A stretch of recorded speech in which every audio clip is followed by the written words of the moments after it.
जम्मू कश्मीर के 4 राज्यसभा सीटों के लिए चुनाव का ऐलान हो गया है अब, और इसमें 4 सीटों को करीब करीब 4 साल तक खाली थी। ये चारों सीटों को देखा जाए तो चुनाव आयोग के मुताबिक चारों सीटों के लिए 24 अक्टूबर को अब मतदान सुबह 9 बजे से लेकर शाम 4 बजे के बीच में होगा और वोटों की गिनती उसी दिन शाम 5 बजे होगी। और इस चुनाव में इंडिया गठबंधन का पलड़ा भारी है। क्यों? क्योंकि जम्मू कश्मीर में नेशनल कॉन्फ्रेंस की सरकार है और उसके साथ कांग्रेस समेत सहयोगी दलों का समर्थन भी है, गठबंधन भी है। अब इस चुनाव में क्या हो सकता है और कौन कितनी सीटें जीत सकता है, ये सब कुछ आपको इस रिपोर्ट में आसान भाषा में समझाने की कोशिश करते हैं।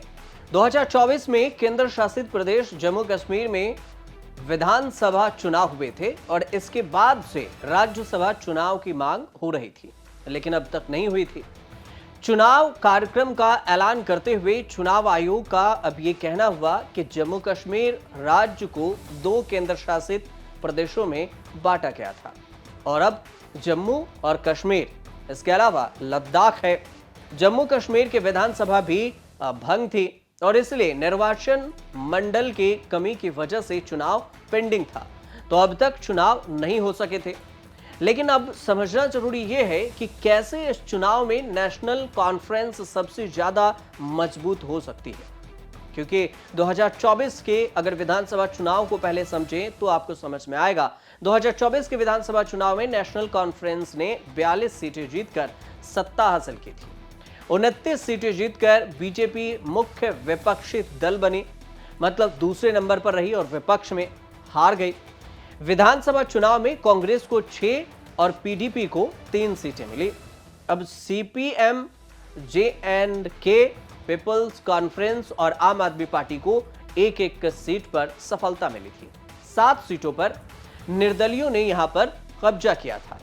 और इस हिसाब से अगर देखा जाए तो राज्यसभा चुनाव में विधायक वोट करते हैं और जम्मू कश्मीर के विधानसभा की स्थिति को अगर आप देखेंगे तो सीधे और साफ आपको नजर आएगा कि सबसे ज्यादा विधायक नेशनल कॉन्फ्रेंस और कांग्रेस समेत जो उनके सहयोगी दल हैं, इन सहयोगी दलों के पास विधायकों की संख्या ज्यादा है। तो ऐसे में राज्यसभा चुनाव में नेशनल कॉन्फ्रेंस का पलड़ा सबसे भारी है।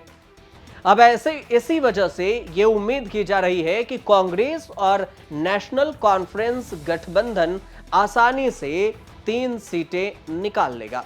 नेशनल कॉन्फ्रेंस और पार्टी के जो संरक्षक हैं डॉक्टर फारूक अब्दुल्ला, उनको राज्यसभा के लिए मनोनीत कर सकते हैं। अब दूसरी बात यह भी है कि वहीं पर 29 विधायकों के साथ दूसरी सबसे बड़ी जो ज्यादा संख्या है और बड़ी पार्टी है वो है बीजेपी के पास आसानी से एक राज्यसभा के सीट निकालने की पूरी उम्मीद है। बीजेपी अपने एक सीनियर लीडर को राज्यसभा भेजेगी। पूर्व उप मुख्यमंत्री डॉक्टर निर्मल सिंह और कविंदर गुप्ता, जिन्हें विधानसभा चुनाव के लिए टिकट नहीं दिया गया था, हो सकता है कि इन्हें भेजे। लेकिन राज्यसभा में नामांकन के दौर में सबसे आगे ये 3 नाम बताए जा रहे हैं। फिलहाल कंफर्म तो नहीं है कि इन 3 नामों को बीजेपी अपनी तरफ से लिस्ट में जारी करेगी, लेकिन यहां सबसे बड़ी बात यह है कि अगर यहां से 3 सीटें नेशनल कॉन्फ्रेंस और कांग्रेस गठबंधन के पास आ जाती है तो राज्यसभा में विपक्ष की स्थिति पहले से ज्यादा मजबूत हो जाएगी। इस राज्यसभा चुनाव में नामांकन भरने की जो आखिरी तारीख है वो है 13 अक्टूबर 2025 और नामांकन की जांच 14 अक्टूबर को की जाएगी। उम्मीदवार अपने नामों के जो वापस लेने की तारीख है वो 16 अक्टूबर है। 16 अक्टूबर तक उम्मीदवार अपने नाम वापस ले सकते हैं। जम्मू कश्मीर के अलावा पंजाब की भी जो खाली पड़ी एक सीट है वहां पर भी चुनाव होना है, जहां पर संजीव अरोड़ा के इस्तीफे के बाद ये सीट खाली हुई। राज्यसभा सीट का चुनाव भी रोचक होने वाला है, क्योंकि राजनीतिक एक्सपर्ट की नजरें अगर देखें तो आम आदमी पार्टी के उम्मीदवार पर भी टिकी हुई है।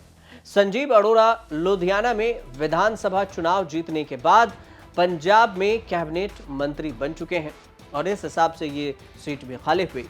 अब पूरी तौर से देखा जाए तो जम्मू कश्मीर में विधानसभा के कुल 90 सीटें हैं जम्मू कश्मीर की बात करें तो, और राज्यसभा की इन 4 सीटों पर होने वाले चुनाव में बेहद ही अहम मुकाबला देखा जाएगा, क्योंकि 4 में से 1 बीजेपी और 3 इंडिया गठबंधन के खाते में जा सकती है। फिलहाल ये छोटी सी जानकारी थी जो हमने आप तक पहुंचाई। अगर आपको सही लगे तो हमारे चैनल से जुड़िए, सब्सक्राइब कीजिए, शेयर कीजिए, कमेंट कीजिए और देखते रहिए न्यूज़ तक।